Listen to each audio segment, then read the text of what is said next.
একদম শিক্ষামন্ত্রীর কথাটা একদম মিলে গেছে। মিলে গেছে? তোমার আপু পরীক্ষা দিচ্ছে? আচ্ছা, এখন আমরা একজন পরীক্ষার্থীর সাথে কথা বলবো। আপু, ভিতরে গার্ড কেমন ছিল? গার্ড কেমন ছিল? গার্ড কড়া ছিল? ভাইয়া, গার্ড কি কড়া ছিল না হালকা ছিল? ঠিক ছিল। আচ্ছা, পরিবেশ ভালো ছিল।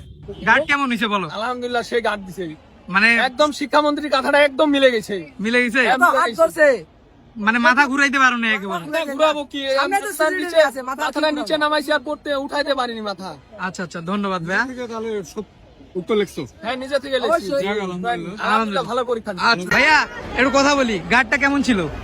ভালোই ছিল মনে হয়। ভালো বলতে খুব একটা করা হয় নাই। খুব একটা কড়া গার্ড হয় নাই? আচ্ছা, এক একজনে এক এক রকম বলতেছে, মানে প্রত্যেকটা রুমে আলাদা আলাদা কাহিনী হয়েছে। পরীক্ষার গার্ড কেমন হয়েছে? গার্ড কেমন ছিল? ভালো না খারাপ ছিল? এতটুকু বলবো। ভালো ছিল অনেক। ভালো ছিল অনেক না? কোন স্কুল? মাগুরা প্রধান পাড়া। গার্ড কেমন ছিল? গাছ ছিল মোটামুটি ভালোই। ভালোই ছিল, মানে সচরাচর যেভাবে পরীক্ষা দাও ওইভাবে গার্ড ছিল না? না, ছিল। মানে মাথা ঘুরাইতে পারো নাই? মাথা ঘুরাইতে পাই না বলতে ঘুরাইতেই দেয়নি।